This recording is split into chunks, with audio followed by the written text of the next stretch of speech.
Chilling tales for dark nights.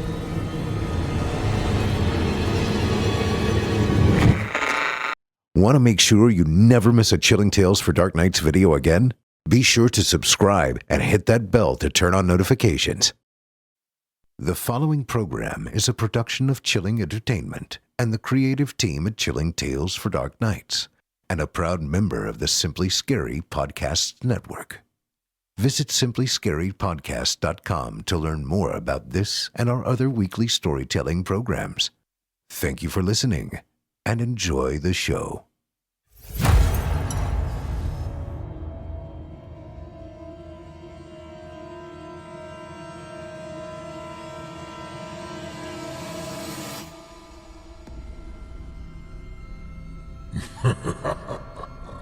Good evening. I'm storyteller Otis Jiry, and I ain't your grandfather. From where I'm from, we don't do bedtime stories. And if that's what you were expecting, you're in the wrong place. If it's terrifying tales you're after, well then, I've got just the thing. Get comfortable, settle in, turn off the lights, if you dare. Your night is about to get a whole lot darker.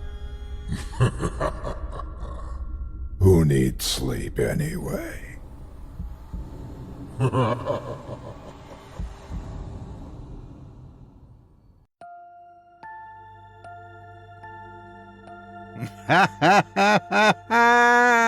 Good evening. You're listening to Scary Stories Told in the Dark. Welcome, dear listeners, to Season 15, Episode 23. Almost done with Season 15. I'm your host, Otis Jiry. In this episode, I'll be performing 4 tales to terrify you, courtesy of author Hyde Price. Tonight we'll hear stories of perilous pranks, lurid lord devious dads, and monstrous meetups. You're listening to the standard edition of tonight's program, which contains the first 2 spine-tingling stories. If you'd like to show your support and enjoy an extended version of this and other episodes with twice the terror, visit simplyscarypodcast.com and click Patrons in the upper menu to sign up today. Thank you for your support. Now, it's time to take a walk together down the moonlit trail, so lock your doors, turn your lights down low, and settle in. The show is about to begin.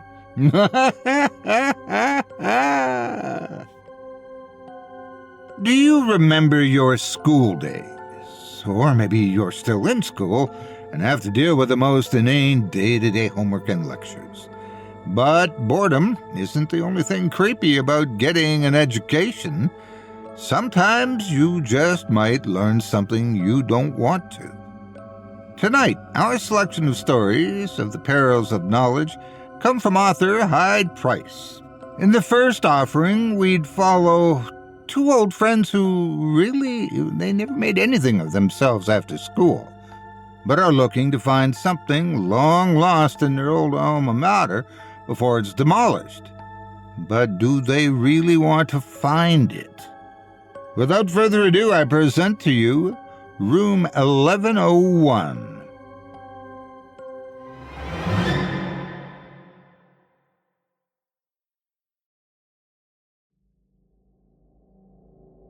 Wow, it really turned to crap, didn't it? Rick pointed his hand, still holding the beer, at the walls of the dilapidated school as he and Jason walked the hallways, their footsteps echoing in the empty space. No one would be around this time of night. Granted, no one would be around at all. The old place had been marked for condemnation the year prior and was scheduled for demolition the next morning. Both Rick and Jason hadn't attended that particular school in many years, having long since moved on through high school, barely, college, both dropping out, trade school, never finished, and the workforce, warehouse stocking. They had no ambition, no drive, and nowhere to go in their lives. They punched a clock, did their jobs, and left, using what they got paid to enjoy their weekends, either drinking or going to see movies. Granger Elementary had been closed for a while, but many local residents had fought to keep it standing. It was a local treasure, a historical landmark, a place many kids had attended, and seeing it destroyed would have struck a blow to the town. Emmett Granger, the first mayor of the town when it was founded, had overseen its construction and attended its grand opening. Learning was a joy and a necessity, he believed, and thus it was one of the earliest public buildings in the recently incorporated municipality. It had stood for many years and expanded upon until reaching its modern size, stretching across a sizable amount of real estate. Unfortunately, its constant expansion was likely its undoing. Built over groundwater, the weight of the complex was beginning to sink in, except for perhaps a handful of structure remaining from the original building. There was no way to salvage the building from eventually falling into the sinkhole. The town came up with a compromise, moved the original building to a historical site for preservation, but the rest would have to go. That had been 6 months prior, and while it had been entertaining watching a flatbed move a dinky single-room schoolhouse 6 miles down the road and clog up traffic for hours by having to take down all the traffic lights so nothing got tangled, it wasn't anything Rick and Jason cared about. They'd attended in the school's heyday before they put in the new gym, and they just wanted to see it one last time before it all came down. Not that the construction crew had made that easy, what with the giant chains and padlocks around the gates. But there were no cameras, no armed security, because who in this town would even bother looking to break in? If nothing else, Rick was fairly talented with tools. He couldn't pick a padlock, but a couple of saws would take care of the chains on one gate, and he had a welding to seal it back up once they were finished. It was a chain, and he figured no one would notice or care. That confidence got backed up by his third Heineken. As they walked the halls, they became aware of things they'd glossed over when they attended, namely, what sections were built in which decade. While some areas had been updated more recently, there were still evidence of the 40s and 50s with tarnished chrome trim. The orange wall section further in had that 60s vibe, and the yellow and brown of the 70s filled the shop hallways. Then came the functional 80s, the more vibrant 90s, the clean white halls of the computer rooms of the 2000s. Those days flooded back to them in full force. But most of all, they wanted to go see room 1101. It took them some time to locate the hallway where it was, because in that part of the building, all the classrooms looked the same. The numbers were grimy, some graffitied, but eventually they found a placard with it. Look, man, remember when this just used to be a laminated card they slid into a slot? Now they got a plaque, so fancy. Jason took another swig and chuckled some more. Rick nodded. Times they change. I heard before they closed that they would be disabling the Wi-Fi because so many kids wouldn't get off their phones. Phones in the classrooms. We used to just call them home when we needed them. Yep, now they all use them to add, text, cheat. Man, at our age, we had to work hard in order to cheat. That we did, man, that we did. 1101 came up on them almost by surprise. The door was slightly ajar, and they pushed it in. Despite the windows, there was almost no moonlight to see by, so Rick pulled out the flashlight he brought. It had been a question whether they should use their phones, but in truth, the flashlights on those just weren't bright enough to see very far. Rick clicked it on, and the beam played out over the room. It was strange seeing it there, all the furniture having been removed. The lockers out in the halls were built in, so they had stayed, but the room itself was empty. The desks all repurposed to other schools or tossed out long ago. And over there in the back, the coat closet. Here, then, was the end of their quest. It had been on the backs of their minds for many years, but it didn't register until the day of the demolition that maybe they could finally get some answers. Something that only they felt they could solve. The disappearance of Adam Chance. Adam Chance was what they called in the system a hopeless case, almost expecting a trademark symbol to appear after it. He was the product of a broken home, though none of the kids knew that at the time. Nobody ever hung out with him, and he never tried to hang out with anybody else. He would just sit in the corner, mainly ignoring lessons, and spent much of his time flicking his fingers and watching them. Sometimes he'd have a rubber band and he'd stretch it out and bring it back. As most would tell you, that would label somebody as weird, and the teasing would begin. But Adam didn't allow for teasing. Jason was actually the first kid to find that out. Mrs. Kind, the teacher, had left the room for a moment, and watching Adam flicking his fingers again, Jason just couldn't take it anymore. It bothered him on a primal level, and he was going to get an answer. "What are you doing, Tard? What's with the fingers?" Jason imitated him while making grunting noises. Rick caught himself laughing as he watched, though he didn't really think it was funny. That was when Adam, who didn't talk much, who didn't have friends, who barely even paid attention, got up quite suddenly and kicked Jason hard in the groin. Jason fell over while other kids started yelling, and Adam just sat down again and kept at it, like he'd been very rudely interrupted in the middle of something very important. Nobody made fun of Adam after that. He'd been called into the principal's office for a talking to, but apparently that meeting had even unnerved the principal, and Adam returned to class a few days later. After all, he'd been defending himself and stopped after the threat was over. Other than that act, he hadn't really done anything wrong. It was a simpler time then, even if it wasn't much safer. So Adam was weird, but it wasn't worth bothering him about. He didn't bother anybody, and everyone else just whispered about it to everyone else. So a legend grew up around him, even though he didn't really have anything to do with it. It was thought he was some kind of experiment to make a kid in a lab, and it went wrong, and he was the result. Some thought he was some foreign exchange student and didn't really understand and didn't bother to learn English properly. And this one was dispelled quickly because Adam Chance didn't sound particularly foreign to anybody. Still, others figured he lived in prison, and they'd release him to go to school, and he was only out and about because he scared the inmates so much.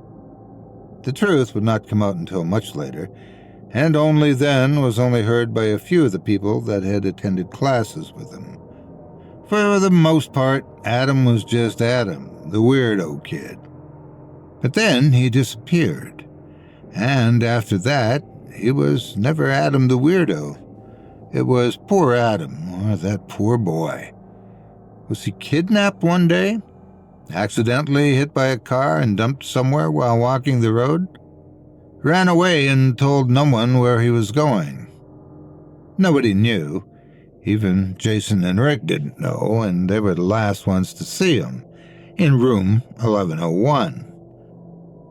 No one ever made fun of Adam after that day, but it wasn't the last time anyone played a trick on him at his expense. It had been a long time after the kicking incident, and while Rick was well aware of Jason's anger over it, he didn't realize just how long Jason had been plotting and scheming to do something, anything, to get back at Adam. He just needed to know the right thing to do. and he found it out during recess. There was a large ball container that kids could just go and get big red rubber balls for their own use. It was essentially a mini-sized dumpster made of plywood that had a lid that closed on it. If a kid felt he had any reason to, they could climb into it, but since it didn't lock, nobody really thought much about how it could be abused. One day, Adam went to get something out of it, but he actually stepped inside of it to do so. He crouched down to look for a yellow ball, one he used a lot, but had trouble finding it. What he didn't know at the time was that 2 girls had taken it already and were playing on the opposite side of the playground. While he was crouched down, an older kid saw the lid and closed it, not realizing Adam was inside. The screaming and hollering that came from it mere seconds later, and the older kid's surprised expression as he pulled back the lid, were nothing compared to the pale-faced Adam practically throwing himself onto the ground. He lay there in a ball, in an utter panic, and not one of us understood why. But Jason had watched it, and the gears in his mind started to turn. So, after almost a year, after Jason's ball kicking, and a few months after Adam's ball freakout, their class was about to head outside for their elementary Olympics, an event that occurred toward the end of the year before summer vacation. Before we all left the room, Rick noticed Adam looking all around his desk, getting more frantic as he did so. The teacher called everybody to go, and Adam very, very reluctantly did so. He seemed nervous, almost a total wreck. Jason, on the other hand, was very much calm and watching Adam very closely. When they were all outside, Adam paced, even as the other kids were supposed to be sitting quietly. Eventually, he stood up and asked Mrs. Kind something, whispering in her ear. He took off like a shot, barging back into the school. Rick leaned over to Jason, who sat a little ways away. What's his deal? Jason smiled. I hit his rubber ball. He left it out on his desk when he went to the bathroom earlier, and I got it. What'd you do to it? I put it somewhere. Come on, let's go see. Jason and Rick sneaked away from the group. It wasn't as hard back then, as teachers weren't as interested in security, and back into the hallway, back to their room. They assumed that Adam had asked to go use the bathroom, but it was clear he was using that as a cover to check the room. And they were right. Peeking in, they saw Adam digging around the room frantically, trying to find his missing rubber ball. Jason suddenly popped his head around the corner. What's going on, Adam? Adam nearly fell over in shock. He stood silently, his hands doing that flicking thing again. Oh, your rubber band. I think I saw Janie put it in her backpack. Adam looked over at the coat closet, where the backpacks were all hung up on hooks. Rick saw his hesitancy, but it appeared the fear of the closet was outweighed by his desire for the rubber band. He ran into the closet and he checked Jenny's backpack. It turned out, as Jason said, the rubber band was in there, where he had placed it earlier in the day. That was the last thing he was able to trust. As he turned to leave, Jason launched himself at the door, slamming it shut. While he was holding it closed, he yelled for Rick to get a chair. Rick hesitated, not wanting it to go on any farther, but the more he thought, wasn't this technically harmless? I mean, the kid had kicked Jason right into junk and got away with it scot-free. A few minutes in a closet wasn't going to be anywhere near as bad. So Rick grabbed a chair to wedge it under the door handle. It couldn't turn the whole way anymore. Jason looked very pleased with himself. Not so fun, is it? Next time, don't kick people, you little creep. But Adam didn't seem to be in any place to hear Jason's words. He was screaming at the top of his lungs, pounding on the door, wiggling the handle, trying anything and everything to open it as if his very life depended on it. And then, just as the screaming reached an absolute fever pitch, there was a thud, and then silence. The noise brought Mr. Fredrickson, another third-grade teacher, to the classroom, and, seeing Rick and Jason standing there, ordered them to move the chair immediately and let Adam out. Jason, mad about being caught, but even more mad that his fun was coming to an end, pulled aside the chair and opened the door. It was empty. All the items were still there, but there was no Adam. Of course, Rick and Jason were called into the office, but they repeated the story exactly as it happened, and Mr. Fredrickson, having heard the commotion himself, gave the same answer as well. There was somebody in that closet when he came in, no doubt about it. Where he went off to, the teacher couldn't explain. A search was conducted, of course. Police were called and Adam's family was contacted. And that was when Rick and Jason learned the real truth of Adam's home life. Adam didn't live with his parents. His mother died in childbirth, and his father, a once fairly stable individual, did not take the death well and blamed the boy for the trouble. He shared caring for Adam with his own mother, and while Adam's grandmother was a very doting person on the boy, the father grew more resentful of the time and money he needed to spend to take care of him, and his job was not at all helpful to his situation. As Adam grew up, his father had less and less patience, and despite wanting his father's love and attention, he acted out more often, and it only made his father more irritated. This led to the most convenient punishment: locking the boy in the closet, sometimes for close to an hour at a time. At first, it was just fear and sadness that Adam experienced, his grandmother told Rick and Jason, but then he began to talk about something being in there with him.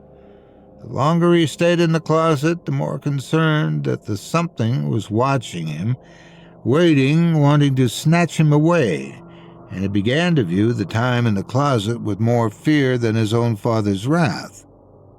Adam's grandmother gave him the rubber band to soothe his nerves, and it was only recently that she was able to convince the court to let the boy live with her instead of with her own son.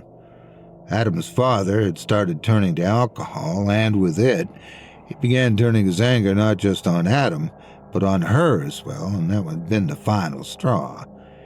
Adam had just gotten his freedom and was on his way to getting to a better life, and then he was locked in the closet.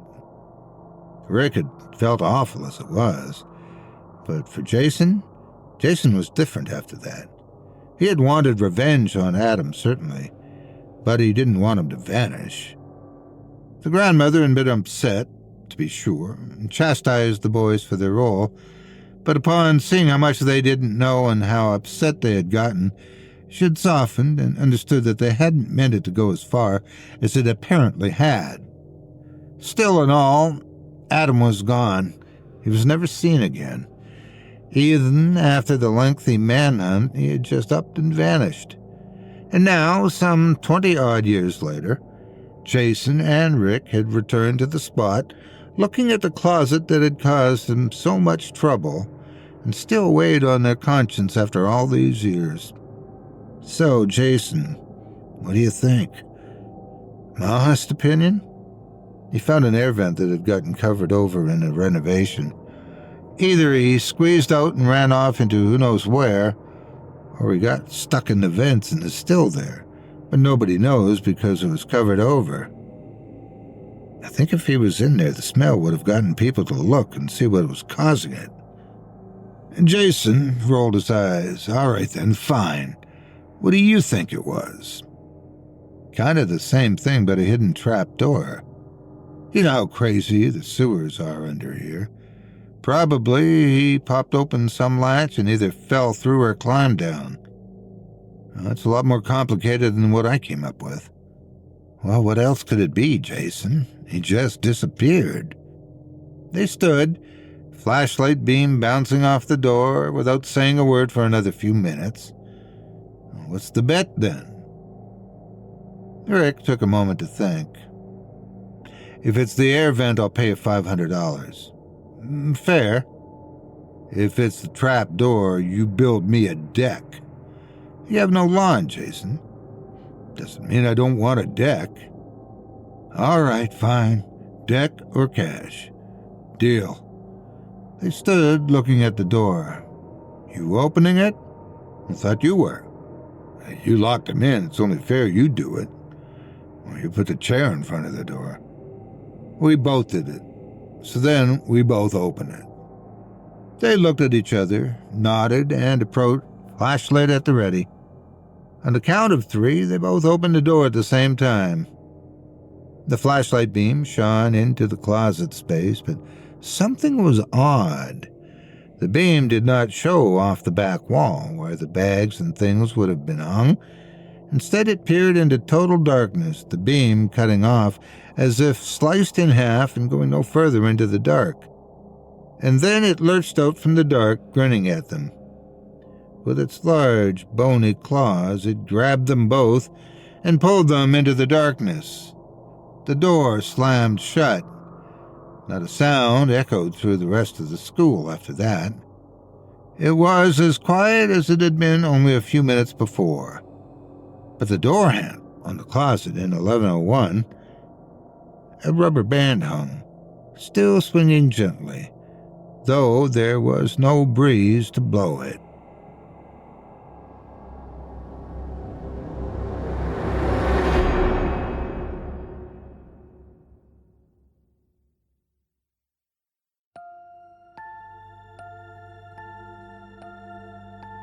I hope you enjoyed Room 1101 by Hyde Price as performed by yours truly. Guess they'll wish they'd let bygones be bygones.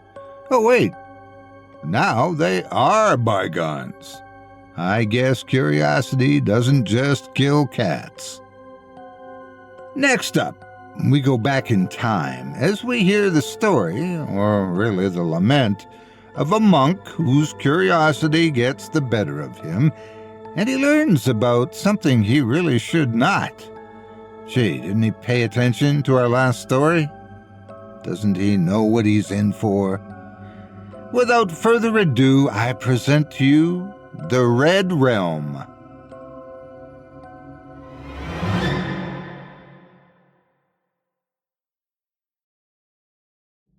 The following is transcribed from a 14th century Germanic text discovered in a tree that had been struck by lightning in a stand of trees located in the Black Forest by a hiker taking a short rest.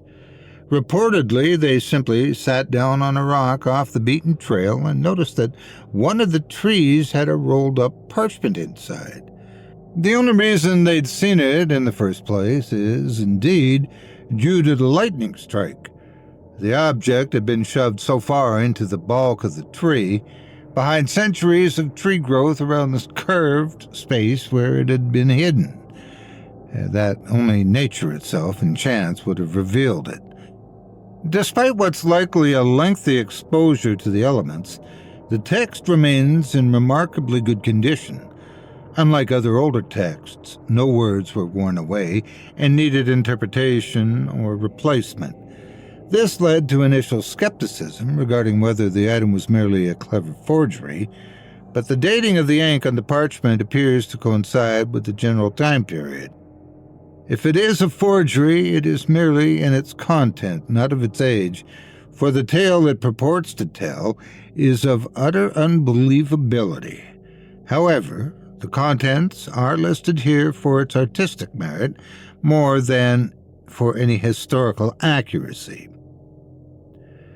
Know then that I, Wolfgang von Offenberg, do write this confession, sealed and placed within this tree, to God and God alone, for no mortal eyes need read the blasphemous contents, nor would I deign to allow them to, for it might provide temptation to sin in the matter that I and my brethren have engaged, and thus bring more souls into ruin. But I cannot in good conscience burn these words after writing them either, for they must exist in my earthly body as it's consumed. Even if there are no eyes to read it, they must exist. I cannot confess to another of the priesthood, for they may fall into ruin as well. It is thus this impossible predicament between having a written and pronounced confession to allow God to judge me as I may, and the needs to keep it from the eyes of men, that brings me to this place here, in the hopes that when God has finished with it, he will know how to destroy it and bring this horror to its appropriate end. Know that I write this in the year of our Lord 1375. Charles IV remains our Holy Roman Emperor, and with a steady hand he has guided it, though he has certainly had his troubles with the Black Death that, God willing, will stay away from our lands henceforth. I was a younger man when it came, and it was truly a dark time. I was beginning my journey as a novitiate, having joined the local monastery in the hopes of both growing stronger in my faith as well as doing good for the community. I labored, much of it difficult, and I still retain many aches and wounds from that time, but it was honest work, and I was always grateful for food in my belly. It was the poor and suffering outside our walls that hurt the most. I was not able to go and see them directly, as others of my order were better trained as healers and physicians, whereas I was renowned for my scribing and bricklaying. I will not say it did not affect me, however, to see those suffering from the dread affliction, or that I did not cry out in anguish when a brother attending to the sick fell ill as well. It pained me to the very essence of my being to know that despite our efforts, we could not stop the disease in its tracks, and those of us who remained well prayed that our health did not fail us, and that those who succumbed were welcomed into glory.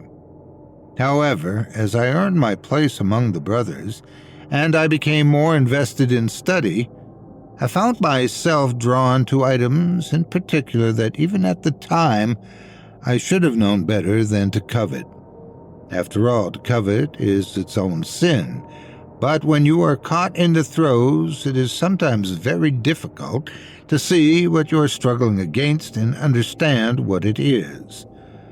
One may come across a bear in the darkness of the night, but without a torch to see and defend oneself with, all one would see was nothing and feel naught but the embrace of tooth and claw.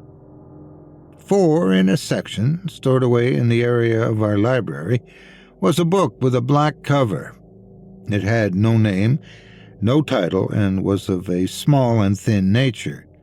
Whatever was inside was both very small and very dangerous, for no one was allowed near that section of the library.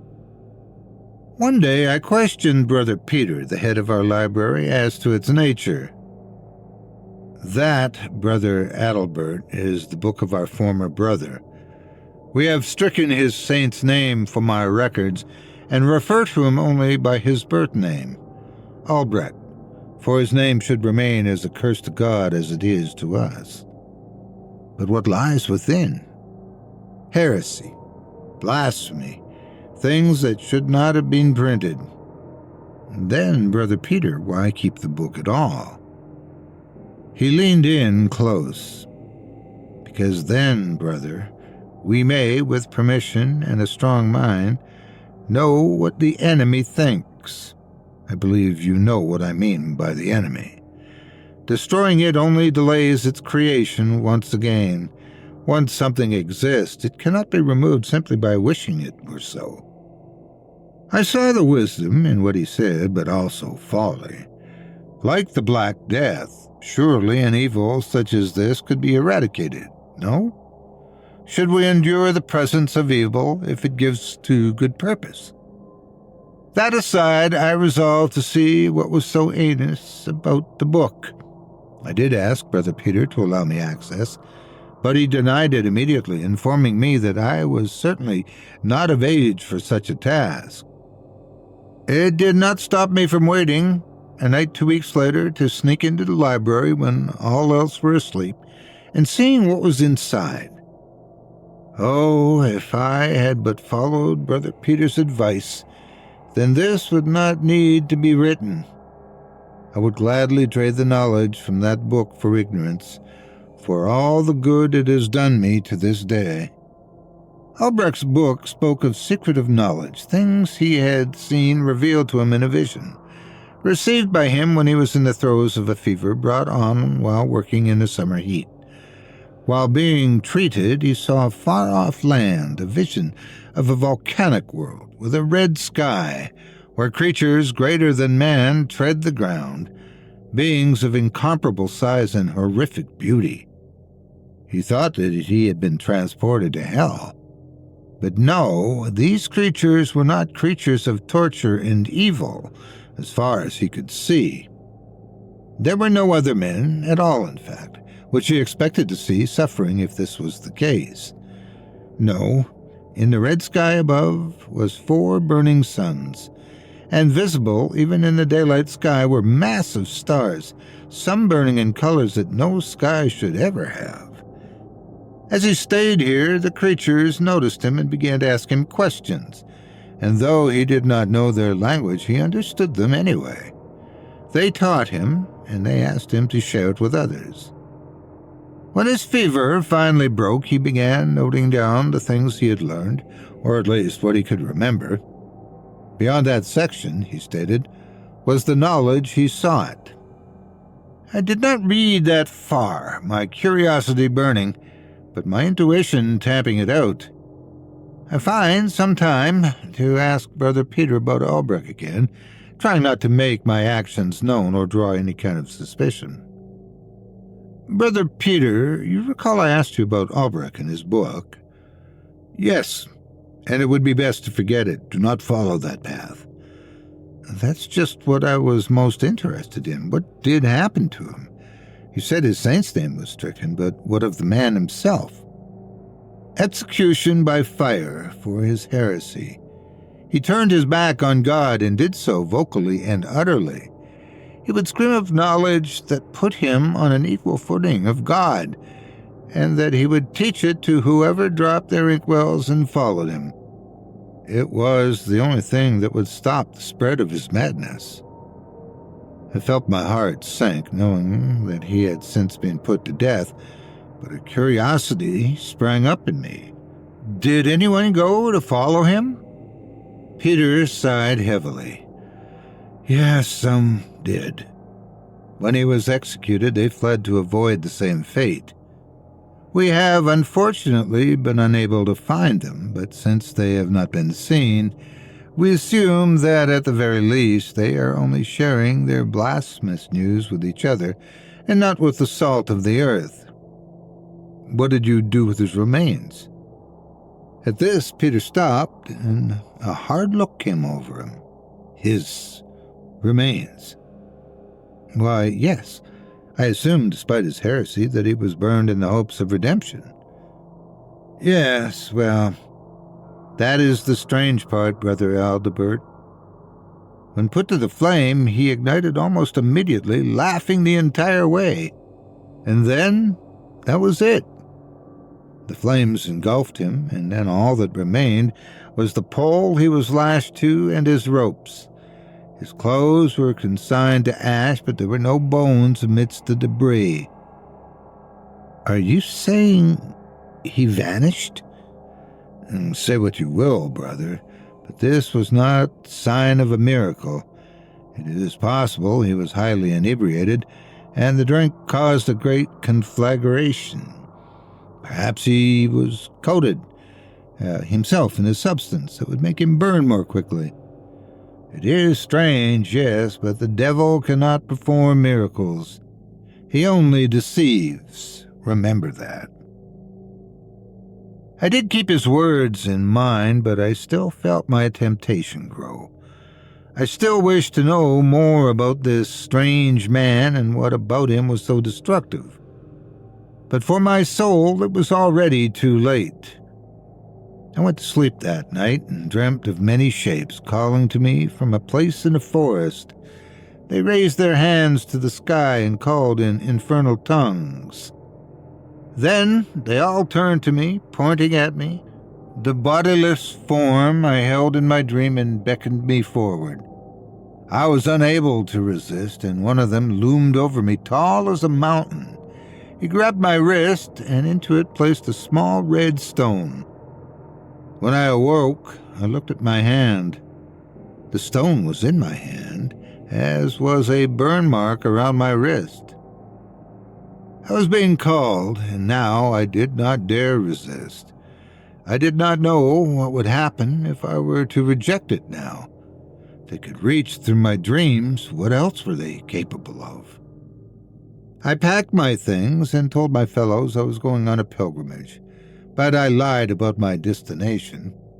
In truth, I didn't know where I was going, but as I went on the road, I found myself drawn on particular roadways, finding myself pulled toward the south. It took many days and nights and took advantage of the hospitality of those I met along the way, offering blessings and scripture readings as necessary.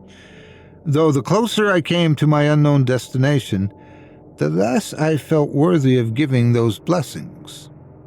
As my journey continued, I realized now that my travels were taking me to the southern edge of the empire, to the Black Forest. I'd always imagined it to be a hulking, frightening place, but as I ventured close, I realized that my concerns were mostly wrong. There were farms and mines and woodcutters that made their trade, and for all their rural ways, they were very welcoming and friendly to me. With the stone in my hand as a guide, I began to feel that I was being steered wrongly, that perhaps I was simply to be a voice of faith for these people. That is, until a little girl, the daughter of a farmer on the outskirts of the forest, saw the red stone I was carrying. "Did they give that to you?" She was playing with a doll she received as a gift when she saw it, standing and looking at me curiously. "Did who give that to me?" "The men in the woods. They all have that stone." She had seen them before, the ones from my dream. "Do they live close, then?" "Yes. Well, I've seen them before, but they don't live just over the next hill. They came through by our house. They were dressed in monk's robes, like yours, but theirs was a dull red color, not brown. They hummed and chanted quietly, but I've never heard those prayers before." "They live out in the woods?" "Yes, down paths no one likes to travel. There's no good mining to be found that way, and the trees are gnarled and bent and unusable for wood. There are people that pass through that say it wasn't always like that, but only within recent times. Do you think the men might have done it?" "My child, I honestly couldn't tell you, but I hope to find out and see what it is all about." And so my quest was indeed leading me to them. I bid my way from that home and followed a trail that barely existed, where only a few feet had fallen previously. I realized as I walked how the girl had told the truth, that the hills here appeared to contain no solid rock for quarrying, and the trees were bent like old hags that were ready for their final judgment.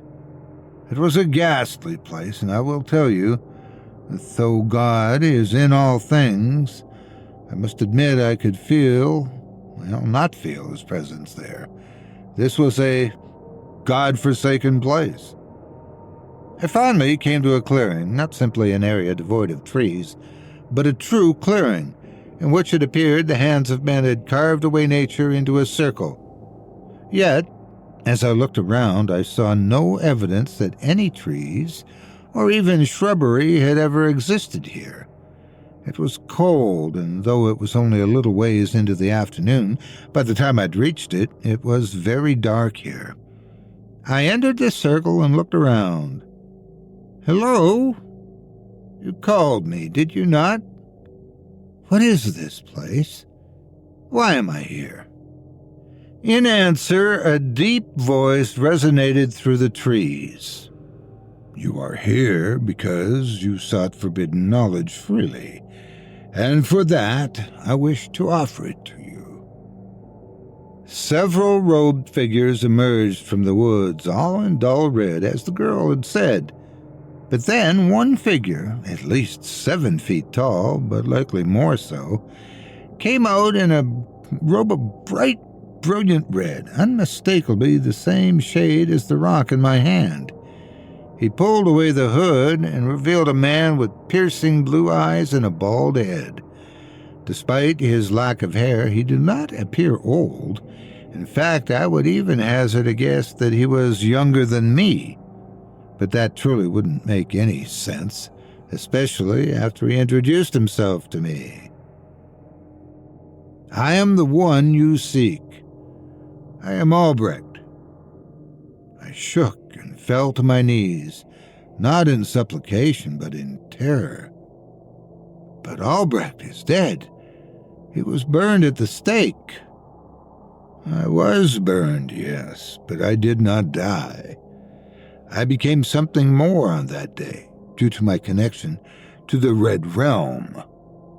He held up his hand, and in it was a red stone. I did not mean he held it. I mean the stone was in his hand, a red oval of bright red embedded in his palm. "Come, we are the Order of the Red Stone. We have thrown away the trappings of human frailty and seek the knowledge of more. You shall be my newest pupil, joining the acolytes you see around you. I will teach you things that will make you realize how shallow and fruitless the journeys of men are when the secrets of the universe are there for us to unlock. You will look on your life in the monastery and wonder why you made such devotion to the Word of God who does not watch you, does not care for you, does not love you, because either he does not exist or has ceased to." I felt my faith torn in two at that moment. I did not seek to disbelieve, but to hear that his knowledge, once imparted, would render my faith obsolete both ravaged my spirit and excited me.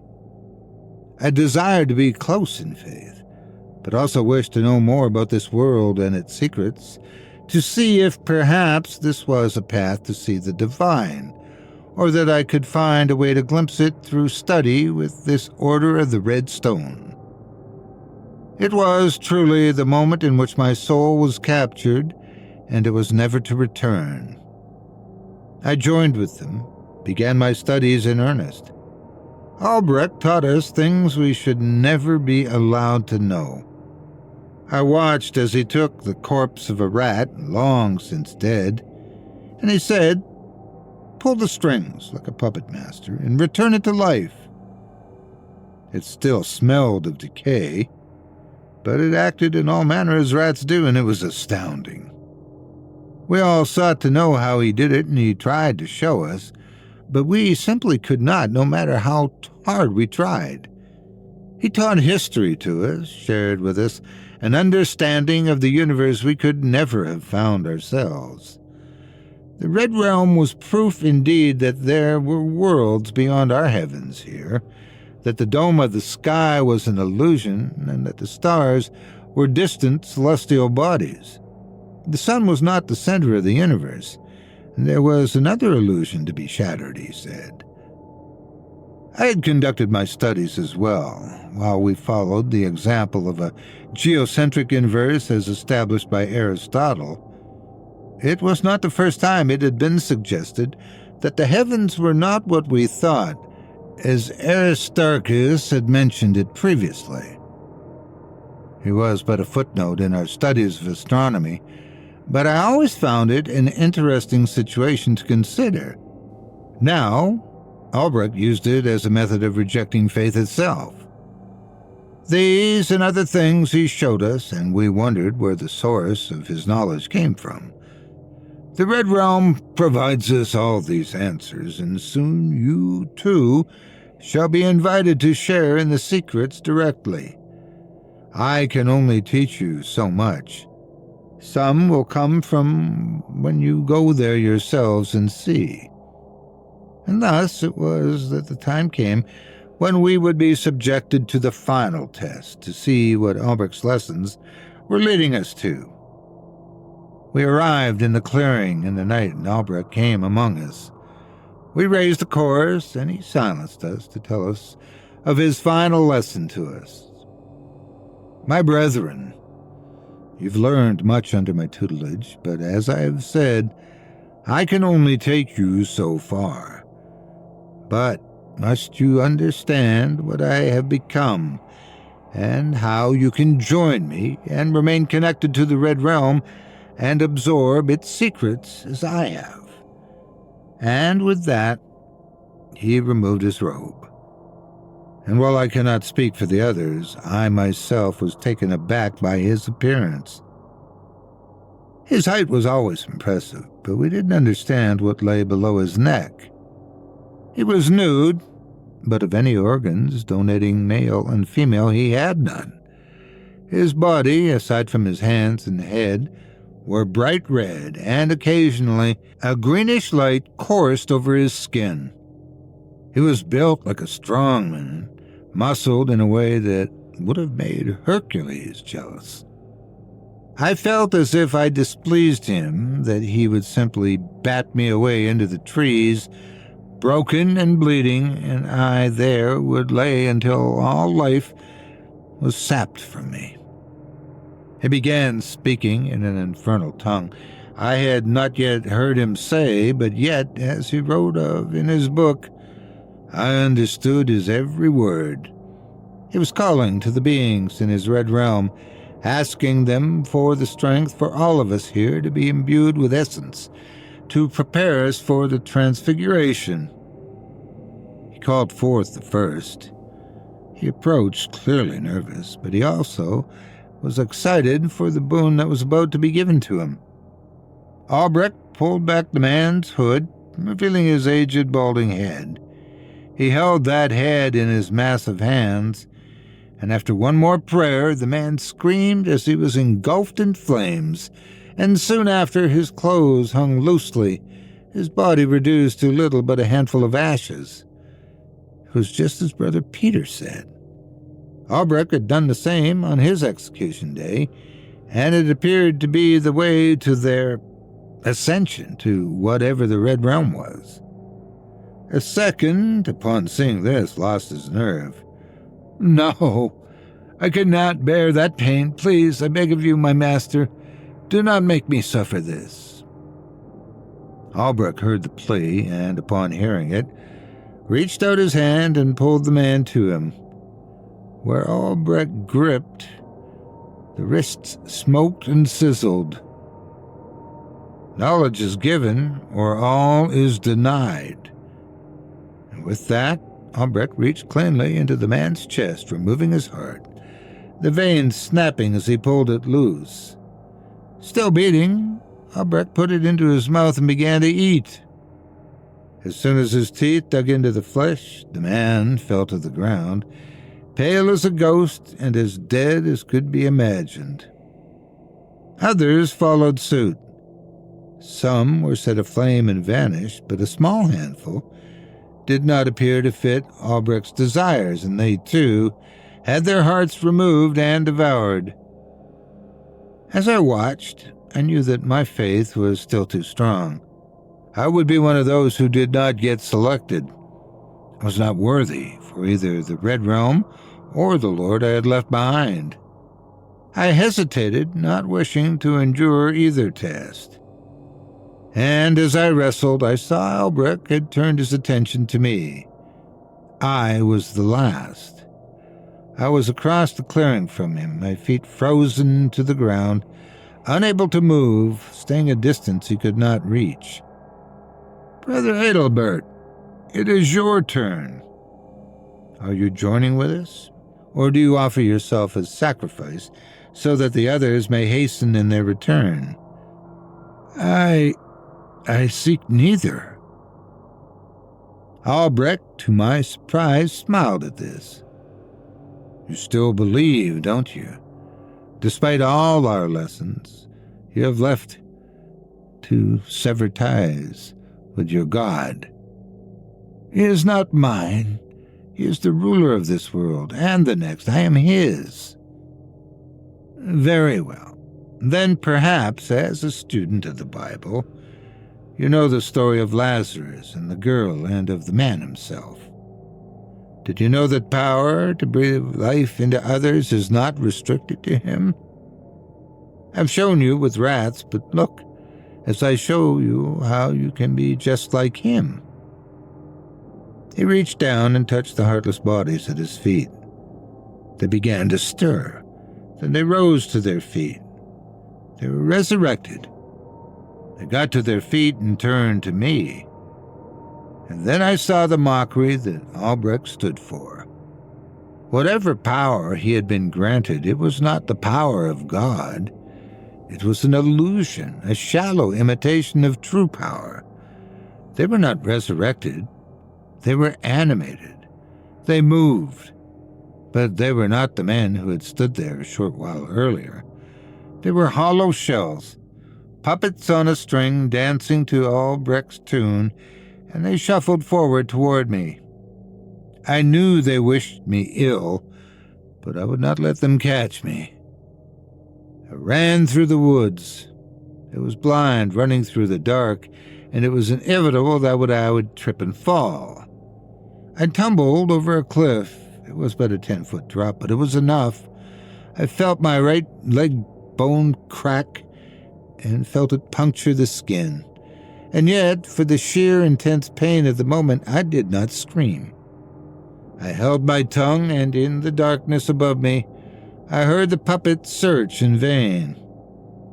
I felt a warmth in the folds of my robe, and reaching for it, I felt the stone I'd carried all this time growing hotter and hotter. I threw it away, and I heard the puppets go seeking for it. Between the pain, my exhaustion, and my mind's inability to grasp the terror I had witnessed, I found that I had fallen asleep and awoke in daybreak. My wound is not fatal in and of itself, but as I said, I am no physician nor surgeon. I know not how to set the bone properly, and having spent the night in the elements, I know from the heat and swelling that it will soon become gangrenous, and I will lose my life here in the forest, away from all I have known and loved. I have only this parchment, this infernal parchment from my studies with Albrecht and the Order, and a quantity of ink, and with it, here is my confession, my wayward folly. I have greatly sinned against my fellows, squandered the gifts I have been given, for the taste of madness, of darkness, and I truly hope that knowledge of this dies with me, that Albrecht and those he has chosen stay in that red realm and never return. God, I pray, with my last bit of strength, forgive my transgressions upon you. Though unworthy, I hope that I may be your humble servant. Please, let me live long enough to finish my confession, to plead for your mercy, though it is undeserving, and whatever cleansing I must endure, let it take as long as it will, so that I may never be pulled into that abyss. So it is willed, so I have written, and may everlasting peace be on his people. There were no remains found near the site where the paper was placed. Even after 600 years, it was assumed that should this Wolfgang, or Brother Adelbert, as he was called, would have left some evidence beyond the parchment behind. After all, Roman catacombs that predate him by more than that still contain remains of those buried there. It is not impossible, though, as if he was exposed to the elements, many wild animals could have made off with the carcass or splintered the bones into nothing. It remains firmly the opinion of the translator, those who have studied the document and this writer, that this is purely a work of fiction and should be regarded as such. However, contemporary accounts from across the globe have suggested that certain seizures have been accompanied by visions of a world of volcanic rock and red skies. While the writer doesn't seem to be under the impression that this was a representation of his medieval concept of hell, these unproven contemporary accounts appear to fit more with the idea of a dimensional psychic getaway, or gateway, either to another universe with different physical properties, or a break in the fabric of reality allowing a connection to a world in a vastly different part of our own universe. Whichever is the case, those entities have been contacted and would have a technological advantage much greater than what we are currently capable of, meaning that they are a danger to us, especially considering what advantages they've gained over the past 600 years. If they exist and are capable of reanimation when the Black Plague wandered Europe, we would be as children to them. The only other item that would be of concern is the discovery of a polished red stone of brilliant quality found near the tree. It doesn't appear to be valuable, but it is beautifully designed and of impeccable shaping. No one has yet attempted to sleep while holding it, however, so if it contains any special abilities, none are willing to try. Again, this writer recommends this work be viewed as fiction, because God help us if it is a fact.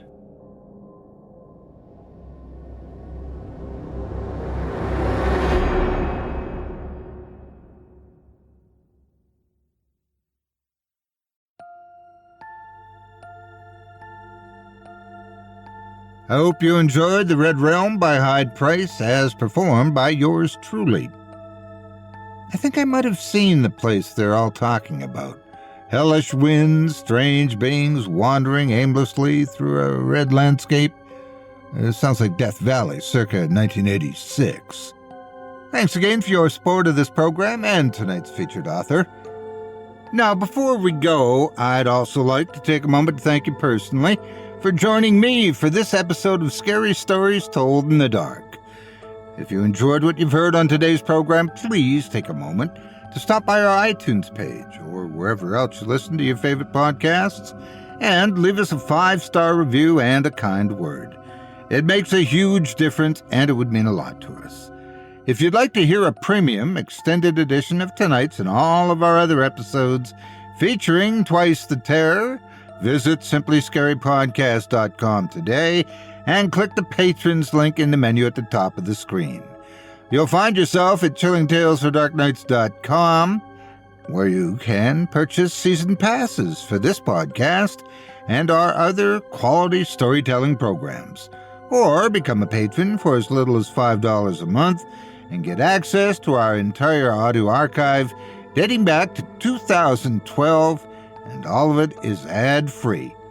If you happen to use Facebook, Twitter, X, Instagram, or YouTube, you can follow and subscribe to Chilling Tales for Dark Nights there, where you'll get all of our latest updates and new releases and have the chance to interact with us each and every week. You can subscribe to me on YouTube as well at the Otis Jiry channel, where you'll find releases of my series, Horror Storytime, dating back to 2014, and you can find me on Facebook, Twitter, or X, and Instagram too. Just search for Otis Jiry. Until next week, stay spooky and get some sleep, if you can.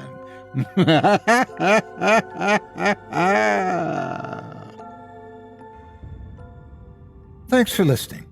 You've been listening to Scary Stories Told in the Dark, a production of Chilling Entertainment and the creative team at Chilling Tales for Dark Nights, and a proud member of the Simply Scary Podcasts network. Visit simplyscarypodcast.com today to learn more about our network and our other amazing storytelling programs.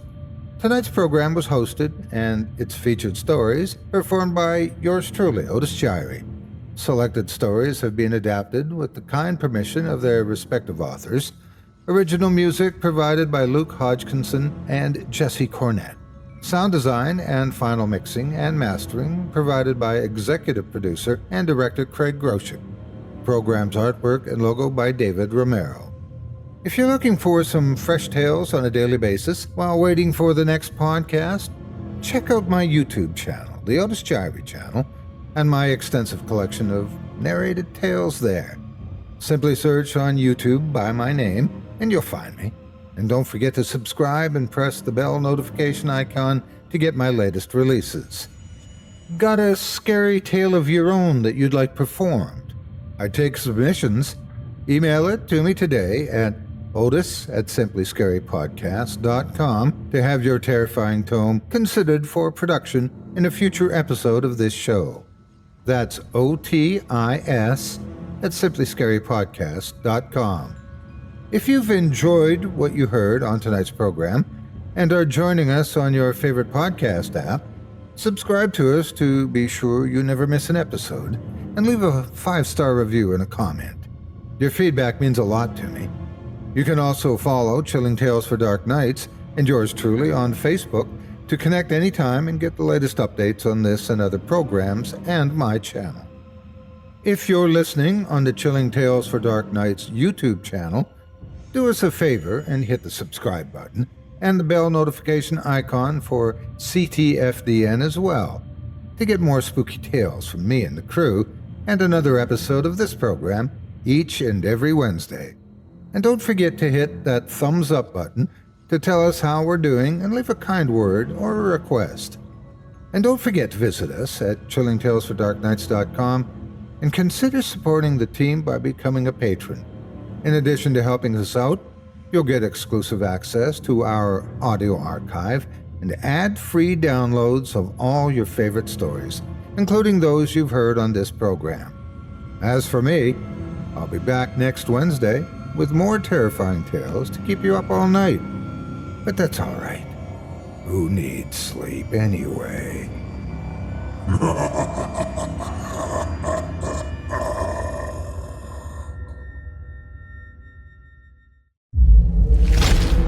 Chilling Tales for Dark Nights.